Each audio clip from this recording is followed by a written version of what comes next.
My hometown is a small city nestled in the countryside. It's surrounded by lush green fields and rolling hills. The pace of life there is quite relaxed, which I really appreciate. One of the highlights of my hometown is its vibrant community spirit. There are always local events and festivals happening, bringing people together. Overall, it's a charming place with a lot of character. My favorite hobby is painting.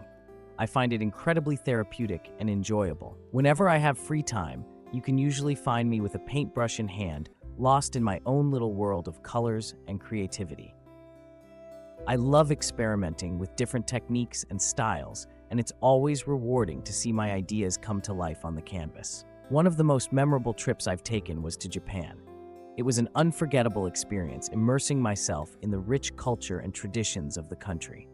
From exploring bustling cities like Tokyo to tranquil temples in Kyoto, every moment was filled with wonder and discovery.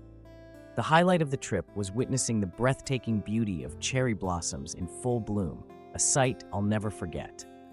My favorite book is To Kill a Mockingbird by Harper Lee. It's a timeless classic that explores important themes such as justice, empathy, and moral growth. The characters are incredibly well developed, and the story is both heartwarming and thought-provoking. Every time I read it, I discover something new and meaningful, which is why it holds a special place in my heart.